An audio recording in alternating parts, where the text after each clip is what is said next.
Hi, welcome everybody, and thank you for your time today. I'm Dr. Mei-Ling, Lancashire, also known as the Thrivologist, and as part of Breast Cancer Awareness Month, the Latus group have asked me here to talk to you today about breast cancer.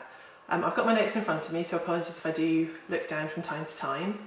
And there may also be a poll that pops up on your screen from time to time throughout the presentation, so please do click on the answers as and when they arise. We're going to talk today about why breast cancer matters, what it is, how it's treated, and how that treatment can affect people. I'm going to talk a bit about the science and share my own story with you. During the presentation, I'll mention various resources, all of which will be available at the end as a PDF, which can be emailed out to you. And they're also available on my website, www.thrivologist.com. At the end, we're going to have a Q&A, so please do post your questions in the chat as and when they arise, and we'll try and get through as many as possible at the end. So this picture is me, basically. They say a picture says 1,000 words, and this one probably sums me up pretty well. I'm a breast cancer survivor, and I'm a single mum to two wonderful girls who are pretty feisty and fabulous, and they're aged 7 and 11 now. Sorry, no, they're not 9 and 7, sorry.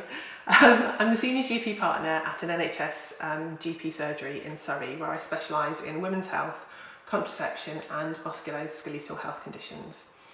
I'm the women's health and sexual health lead for our area, and I'm also a trained transformative coach, specialising in holistic wellness, and recently set up my own business as a Thrivologist. And finally, I'm a media volunteer with Cancer Research UK.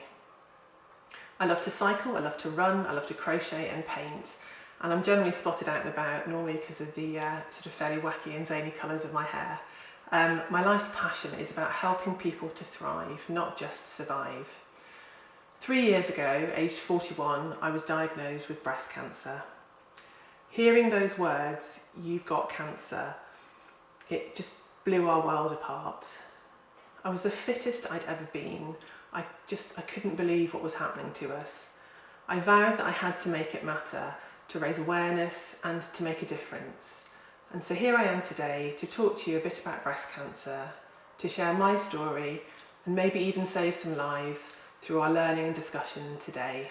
So why does it matter? 1 in 7 women in the UK will develop breast cancer within their lifetime. That's a terrifying number. If you look around the room that you're in right now, if you look at your address book in your phone, if you think about your groups of female friends, 1 in 7. And whilst it's rare, it's important to also know that breast cancer can occur in men, although less than 1 in 100 breast cancers do occur in men. The cost of breast cancer to the UK economy has been estimated at 2.6 to 2.8 billion for 2024. These figures represent the cost to the NHS of diagnosis and treatment, the cost of lost productivity, and the individual cost due to loss of income and out-of-pocket expenses. What it doesn't take into account are the often unrecognised costs and losses and the wider impact of breast cancer, like reduced quality of life, early death, and this figure is estimated at a staggering £17.5 billion for 2024. Breast cancer will affect us all, either directly or indirectly, but there is hope. In the last 50 years, survival has doubled. 76% of women diagnosed with breast cancer will survive 10 years.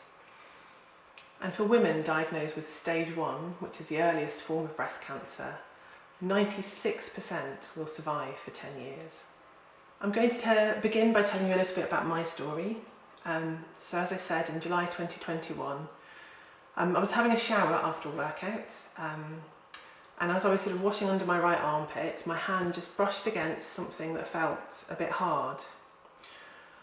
My heart felt like it stopped as I checked my right breast and I found a lump. The moment that I felt it, I knew that it was a cancer. As a doctor, I've examined enough patients to know, and my world just fell apart. My first thought was that I was going to die, that my daughters would grow up without a mother. Jasmine and Sophia were 3 and 5 at the time. I was a single mum, I was going through a divorce, I was trying to navigate running a GP surgery, exiting the pandemic, and I didn't know if I would see my youngest start school. Suddenly, the doctor became the patient. I was referred to the suspected cancer clinic, but because of COVID measures, I had to go there alone. I had a mammogram and then I had an ultrasound. As a radiologist was getting ready for the scan, we sort of chatted, as colleagues do, about sort of the state of the NHS and sort of working life and mutual acquaintances, and she started to scan me. And as she scanned the lump, her face changed. She left the room to go and get the biopsy equipment, and I was sat there by myself in a dark room in a hospital gown, and I was just staring into the abyss. Any hope that I had that things were going to be okay was gone. A few days later, it was confirmed that I had triple negative breast cancer. This is a particularly aggressive form of breast cancer that affects younger women. The hardest thing was telling the girls. They were so little, and we'd already been through a lot. I felt like life had just started to get back to normal that summer. I felt like I was ripping their world apart again. So we sat down and we read a story together about a mummy going through breast cancer. Jasmine asked me if I was going to die, and I couldn't lie to her because at that point I didn't know. So I just told her that I was going to do my best not to. Sophia, who was 3 at the time, asked me if it meant that when she was a mummy, she was going to get breast cancer too. And I couldn't answer that question. It took 7 weeks to start treatment, and the wait was agonising. I could feel the lump getting bigger. As each day passed, my anxiety grew. The cells were dividing, they were growing, and they were spreading. The chemotherapy day unit was already full to capacity. They were battling star sickness, and I just had to wait until a spot became available. I had 5 months of chemotherapy, fortnightly for 2 months, and then weekly for 3 months. It was brutal. My hair fell out, even my nose hair fell out. I mean, I didn't even realise that that was a thing. And it meant that I would have sudden nosebleeds, which was absolutely terrifying for the girls. For the first few weeks, they wouldn't even come into my room without knocking on the door and telling me to put a hat on, and they wouldn't hug me without a hat on because they just didn't want to see my bald head. It was heartbreaking. And every cycle, I could feel myself getting weaker. Chemotherapy destroys the cancer cells, but it also destroys the good cells. I got sepsis due to bone marrow suppression. I became so anemic that I was out of breath going up the stairs, and I needed to have a blood transfusion. I'm just going to pause my story for a bit now and move on to talking a bit about the science and how breast cancer is diagnosed, treated, and we'll also talk a bit on how to check your chest. In 2023, the lingerie company Pourmoi commissioned research looking at what we call our breasts. They combined information from Reddit and also some polls, and they populated a world map with countries' names, and they're supplemented by the slang names that people use to describe their breasts. I think the ones that really struck me were Sweden's cheese wheels and Belgium's cauldrons, which is a bit of an odd one. But in the UK, over 70% of us will use the term boobs, and in second place, the more formal term breasts. I won't repeat the other top 10 and leave those to your imagination. It is important though just to pause and think about the terminology and language that we use around breasts and breast cancer. Breast cancer can affect anybody, and inclusivity is really important, especially in healthcare settings where terminology may be more gender-based and may marginalise non-cis people. The word chest is inclusive of all bodies and all genders, and whilst I will use the word breast throughout the presentation when discussing clinical terms, I will also use the term chest.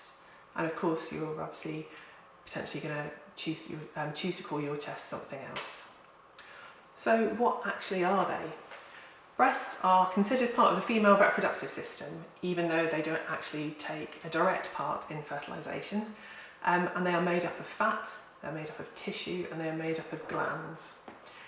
And I'm briefly going to explain to you what's in this cross-section diagram. So there are milk lobes, and these are like little clusters of balloon-like sacs, and they produce milk, and in the normal human breast they feel like soft peas. Then there are milk ducts, which are tubes that transport the milk from the milk lobes to the nipple, a bit like tree branches. And then finally, fat cells. Around 50% of the female breast is made up of fat cells. The other notable structure is the lymphatic system. That's part of your immune system. So we've all got lymph nodes in all different parts of our bodies. So for example, when we've got a sore throat, we feel the glands in our neck are up. These are lymph nodes.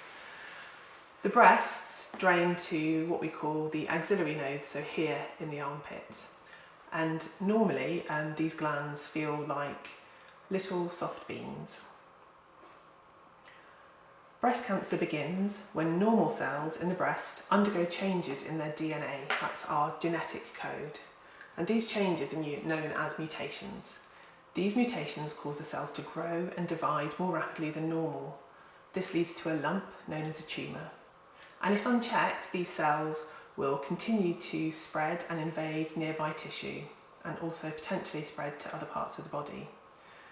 There are over 15 different types of breast cancer in total, and they are categorised either by the part of breast that they evolve from or how their cells respond to the types of treatment. And today I won't go into those, but there's some information at the end if you want to have a look. Doctors stage breast cancer depending on if and how much has spread. So stages 1 and 2 are considered early disease. Stage 1 means that it hasn't spread and that it's less than 2 centimetres. Stage 2, which is what I had, is where it's either bigger than 2 centimetres, which was in my case, or it's spread into the lymph nodes but on the same side. And stage 3 is considered locally advanced disease. This is where the cancer has spread into the superficial layers onto the chest wall or into the deeper lymph nodes on the inside of the breast. And finally, stage 4. This is advanced disease, and this is where the cancer has spread to other parts of the body like the liver, the lungs and the brain. When we look at risk factors for any disease, there are ones that we can do something about. These are known as modifiable risk factors, and there are ones that we can't do anything about. These are known as non-modifiable risk factors. We can't change our assigned gender at birth. We can't change the fact that we age, much as we might want to sometimes. And we can't change whether or not we've inherited a faulty gene that may increase our risks of developing breast cancer. But there are some risk factors we can do something about. Being overweight or obese, regularly drinking alcohol and smoking all increase our risk of developing breast cancer. Now, it's important not to shame or blame people. Nobody actively chooses to increase their risk of developing breast cancer. But knowing that there are these things that we can do something about to decrease our risks, we can make informed choices. Some cases of breast cancer are caused by genetic mutations, and these are a little bit like spelling mistakes in our genetic code. These are passed down through families and they increase someone's risk of developing breast cancer. This is a 3D image of the gene BRCA1, which is one of the most well-known causes of genetic inherited breast cancers. And it kind of looks a bit like a random scramble of coloured tagliatelle. But yeah, if this protein goes wrong, it can be lethal. 1 in 250 people in the UK carry a faulty BRCA gene, and currently there is no possibility of doing whole population screening. There are, however, guidelines for people who are eligible for screening because they're at increased risk. For example, when there are multiple cases of breast and ovarian cancer on one side of the family. If you're worried that you might be at higher risk, then at the end there's a link to further information which tells you about the guidelines and how to get checked. People of Ashkenazi Jewish origin have a 1 in 40 risk of carrying a faulty BRCA gene, and there is an NHS programme which will test people with 1 or more Jewish grandparents if they're over 18, and again the link's at the end. The most important thing that we can do for our own health is to know our bodies. If we know how they feel normally, we are much more likely to notice when something isn't right. If a cancer is detected early, it is far more likely to be treated and to be curable. So we need to know what our chests feel like. We need to know what our testicles feel like. We need to look at our poo. We need to be aware of our bleeding patterns. It is really important not just to feel your chest, but also to look at it as Some of the signs of breast cancer are changes that you would only notice by looking. And so, for example, there's something called puckering. I'm just going to reach for the sponge. So puckering is when you get something that happens underneath the breast and it pulls the skin down. And as you can see on this sponge, there's this puckering here. And that's because there's something underneath that top layer of skin. The Know Your Lemons Foundation have fantastic resources to educate us about our chests, as you can see from this video.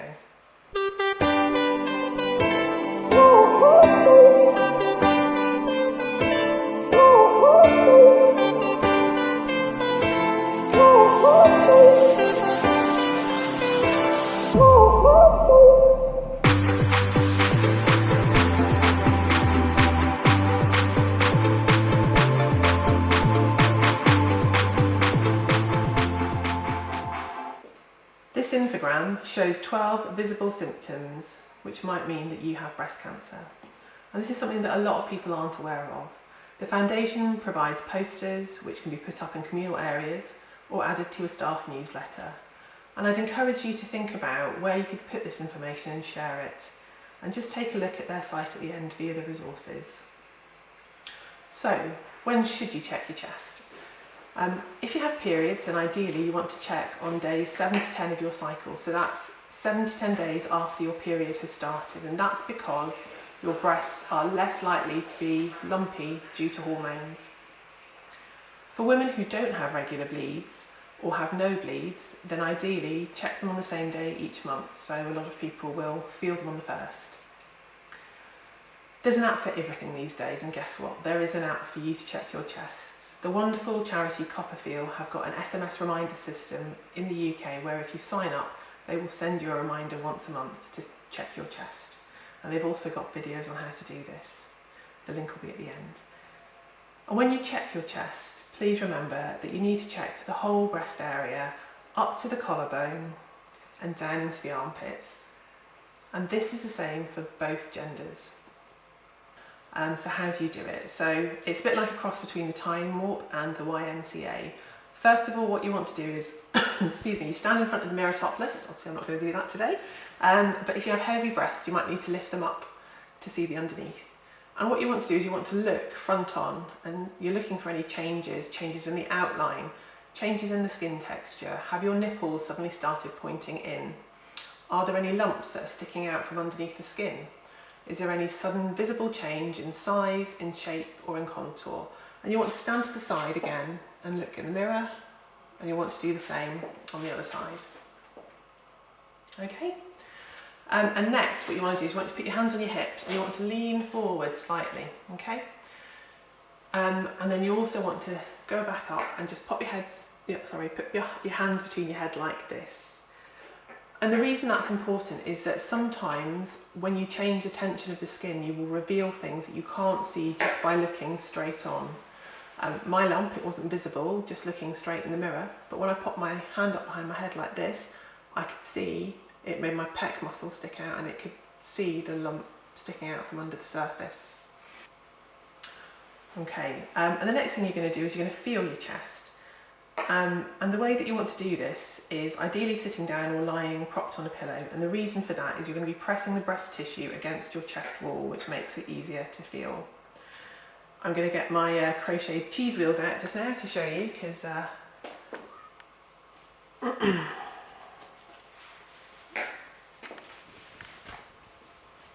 we go, and like all normal human breasts, they're a bit wonky, okay? And what you want to do is you want to take the pads of the under surfaces of your 3 fingers with your fingers straight and bent at the knuckle like this, and you want to apply a firm and even pressure throughout the breast. So you're going to feel around the breast like that. Okay, some people like to go around the clock, some people like to go in quadrants. It doesn't really matter what way you do it, as long as you cover the whole area. Make sure that you don't forget the nipple, okay? And then you're going to move up from the breast area, up your chest wall, up to your collarbones, which are these sticky outy bits here, okay? And then lastly, you're going to have a feel in your underarm. You're going to feel under your arm and feel around in here, okay? And you want to be doing the same thing on the other side as well, okay? So you're going to feel all the way around the breast, okay? Feeling all the way around. These ones are a bit heavy, you want to lift them up, have a little press, okay?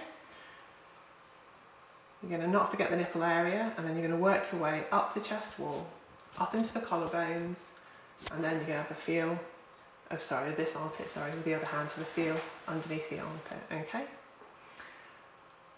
What I cannot stress enough the importance of being body aware. I'm going to take these off now. I have sadly seen too many patients who have presented late with a late diagnosis when there were clear early signs that could have been picked up and could have made a difference to their outcome. Sometimes it's fear, and that's absolutely understandable.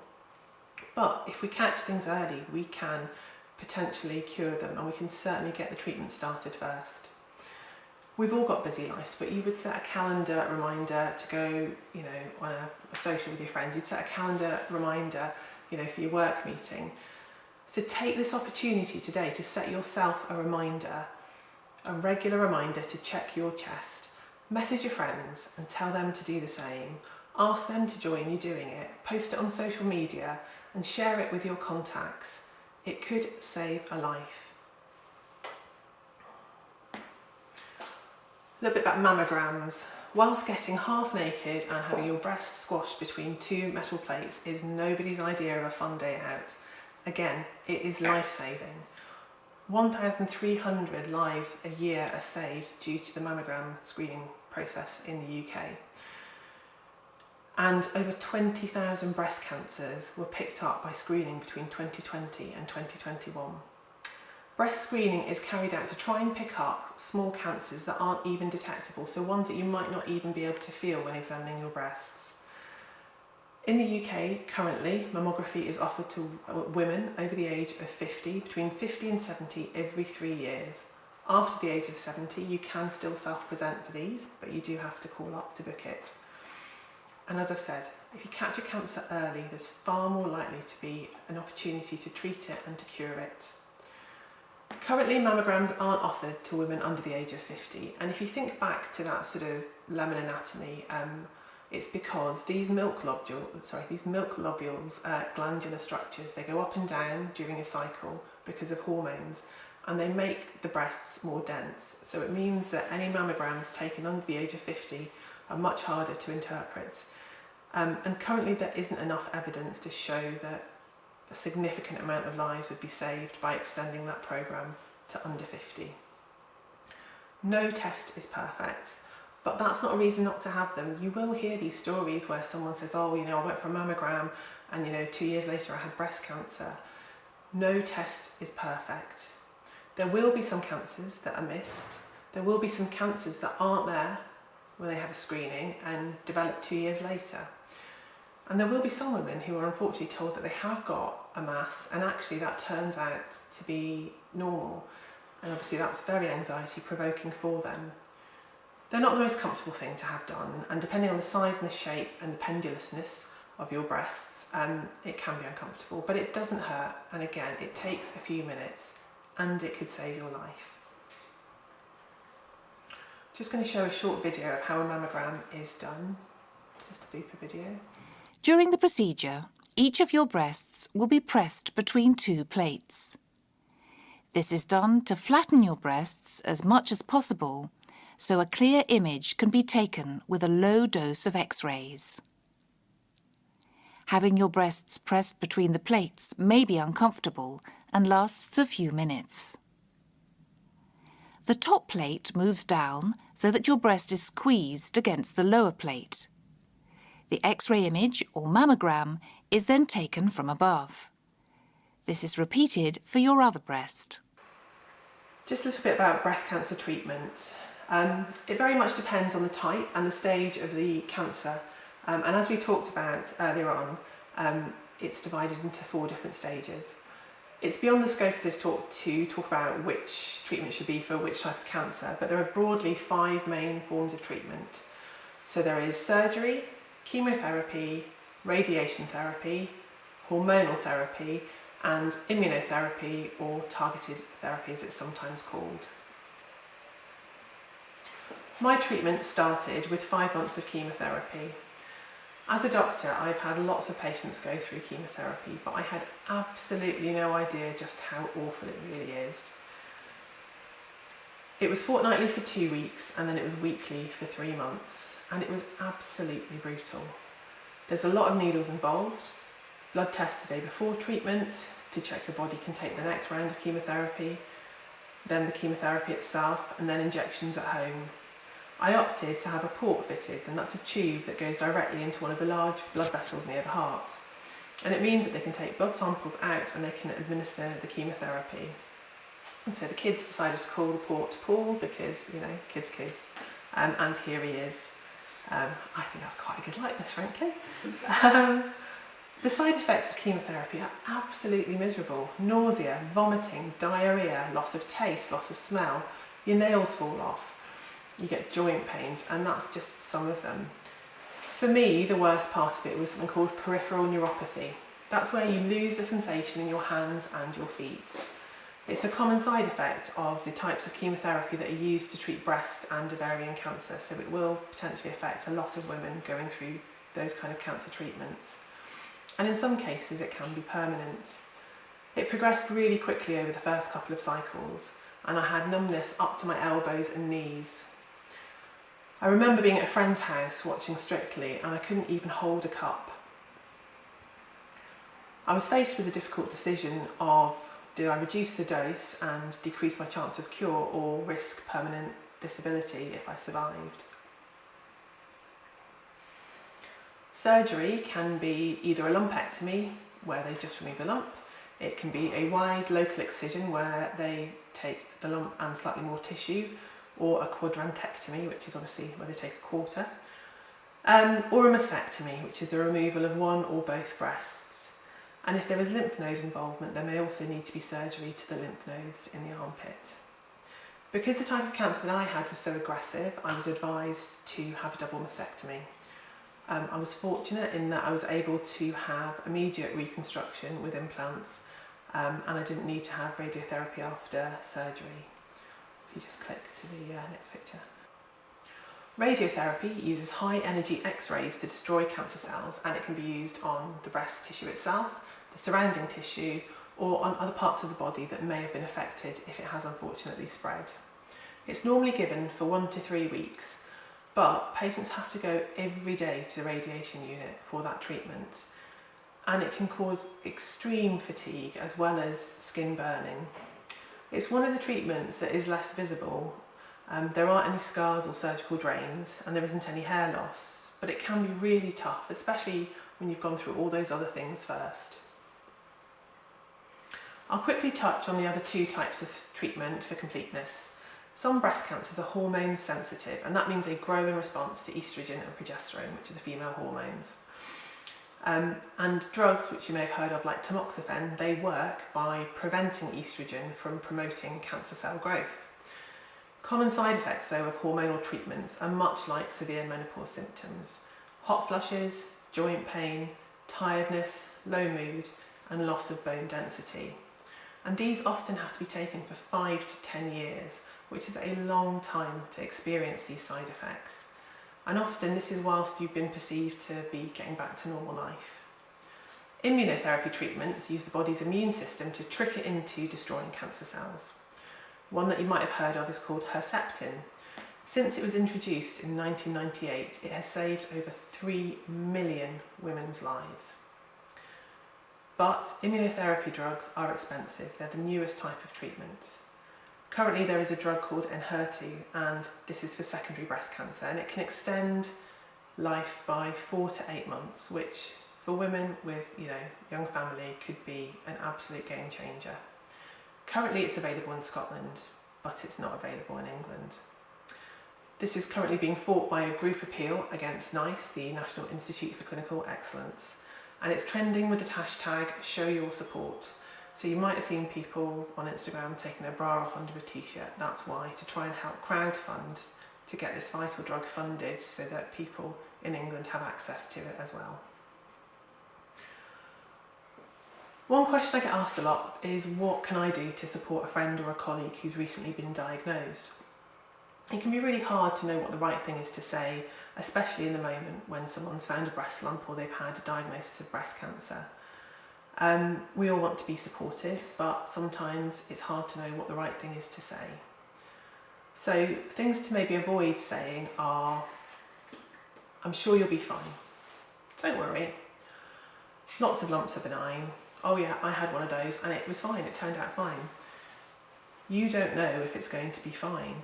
They don't know if it's going to be fine. So instead, maybe think about asking, how are you feeling about it? Or, I'm here for you, what can I do to help? Or, that sounds tough. Do you want to talk about it? You can check in with someone so that they know that you're thinking about them by saying, don't feel that you need to respond, but I'm just letting you know that I'm here for you, and if you want to, please reach out. Something that really helped me was the advice I was given to set up a WhatsApp group where only the admin could post, and that could be the patient, that could be a family member or a friend. It meant that I could let people know updates rather than have to deal with multiple messages and feeling like I had to reply to them all. A voucher for meal deliveries can help because the effects of chemo are different for everyone, and being able to choose some foods that you know you're going to be okay eating can be really helpful. Having a lift to an appointment makes a real difference. Hospital car parks are horrific at the best of times, let alone when you're feeling weak or unwell. As a single parent, it was really tough trying to be business as usual for the girls, but I wanted to try and be as normal as possible for them. And so it really helped when a friend would pick them up for a play date or drop them at school in the morning, and it meant that I could rest and then I'd have more energy for spending time with them later on. There's a company that makes specific skincare products for cancer treatments, and I'll pop that in at the end. And there are certain things like reflexology and aromatherapy which can be safe. And often cancer centres will have something like a Maggie Centre or similar, which will offer these free to patients who are receiving treatment. And a plea from me, it is absolutely amazing to see the support that you get when you've got a diagnosis of cancer. But you kind of get on this cancer hamster wheel, it starts spinning and you keep going and you're trying to survive, and then suddenly it stops. All the appointment stops and you're better. But you've been in survival mode for so long, you've probably not even had a chance to process what happens. So please remember to check in with people when they're a little bit down the line, because adjusting back to normal life can be really, really tough. Going back to work after breast cancer can be really daunting. There are the psychological effects, the trauma, the physical changes which can affect your confidence and self-esteem and your body image. But there may also be these long-term side effects which people are having to still deal with whilst being back in the workplace. I'm a GP, but I'm also the senior partner at my practice, so I deal with the management, the HR and the finances, as well as the clinical side of things. Chemo caused me to go into the menopause overnight, and then the final part of my treatment was to have my ovaries removed. There's a whole nother talk about the effects of menopause on working women's lives, but on top of that kind of chemo side effect, I got the double whammy. And so it left me with something called CRCI, cancer-related cognitive impairment. Some of you might be familiar with what it feels like to have brain fog, either from having menopause symptoms or from having COVID. Even though I went back on amended hours, I would come back absolutely exhausted. At times it felt like my brain was actually hurting. It knocked my confidence, it made me feel anxious, but I had no choice. I was the sole earner in my household and I had a business to run. I was used to being a quick thinker, to juggling multiple tasks. And it was only after researching that I realised that this was actually a side effect of the chemotherapy. During treatment, the effort's all about saving your life, so often these things don't really get discussed. And when I found this research paper, I could have wept. It kind of validated what I was going through. What you can see is an image which shows functional MRI scans of identical twins undergoing a working memory task. Twin A on the top has undergone chemotherapy for breast cancer, whilst twin 2 on the bottom has not. And so you can see lit up the additional areas of brain that were required for twin A to complete the task. But they both completed it with the same accuracy. So it wasn't that I couldn't do the tasks, it just took a lot more brain energy to make that happen. I've still got permanent peripheral neuropathy. Oh, can we go back a slide, sorry. I've still got permanent peripheral neuropathy. And so things like using a touch screen, which is pretty much everything these days, are trickier because I don't get the pressure right when I touch them. Simple things like helping the girls to do up their buttons or their laces is difficult, and that's a daily reminder often of having had breast cancer. Early on in my recovery, I would often fall or slip because of a loss of sensation in my feet. And walking down the stairs at a train station was absolutely terrifying, especially when it was busy. As a cancer survivor, you're grateful to be alive, you're grateful to have had successful treatment, and so it kind of feels a bit sort of wrong to sort of maybe moan about some of these long-term side effects. But cancer is a bit like a ghost that never really leaves you. There's always a little nagging doubt in your head. You know, a sore back, normally you'd have just thought it was a pulled muscle. Does that mean suddenly you've got a spinal metastasis? Does that mean that your cancer is back? And that's why it's so important to support people in their post-cancer journey, be it as a colleague, as a friend, or as an employer. Next slide, please. Cancer is scary. The statistics are scary, but there is a lot we absolutely can do. From a personal point of view, you can make lifestyle choices to minimise your risks. Check your chest, know your lemons. Go on, set a reminder now. You know, a calendar entry once a month could save your life. Go to your screening, and whether that's, you know, when you get your letter or your text message, whether that's your breast screening, your cervical screening, or your bowel cancer screening, go and get it done. It could save your life. As employers, think about what you can do to help your staff attend their screening. Maybe you've got an in-house employee health screening programme already. But if not, have you thought about a policy that allows people time to attend their screening appointments? What can you do to promote healthy living in the workplace? Does the snack machine only have high-fat, high-sugar options? Could there be a discounted gym membership? Could there be team movement challenges? 1 in 7 women will get breast cancer in their lifetime. 1 in 2 of us will face a cancer diagnosis in our lifetime. But those statistics, they can change, they can be beaten.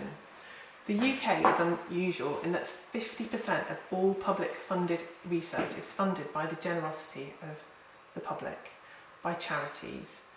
Cancer survival in the UK still lags behind that of comparable European countries.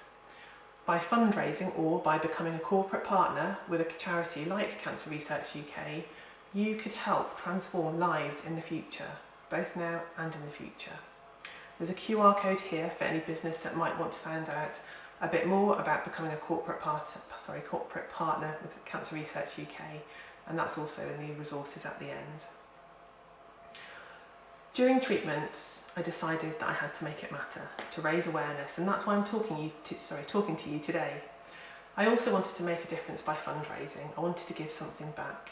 So I started by filming my head shave during chemotherapy when it was falling out, and I shared that across social media. Just before my diagnosis, I'd started road cycling, and I was not going to let cancer get in the way of that. So during treatment, I signed up for Ride London. It gave me a goal, and it gave me something to train for and try and keep up my fitness.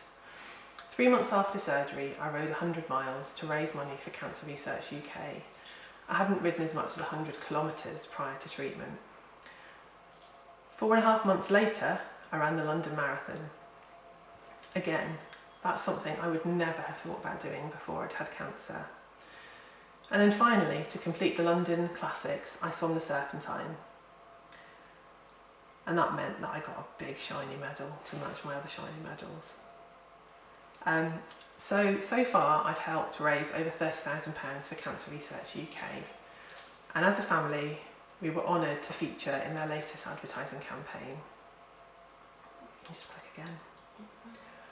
Whether it's a bake sale, whether it's a race for life, a raffle ticket or a donation, every penny that is raised towards the fight for cancer is money well spent.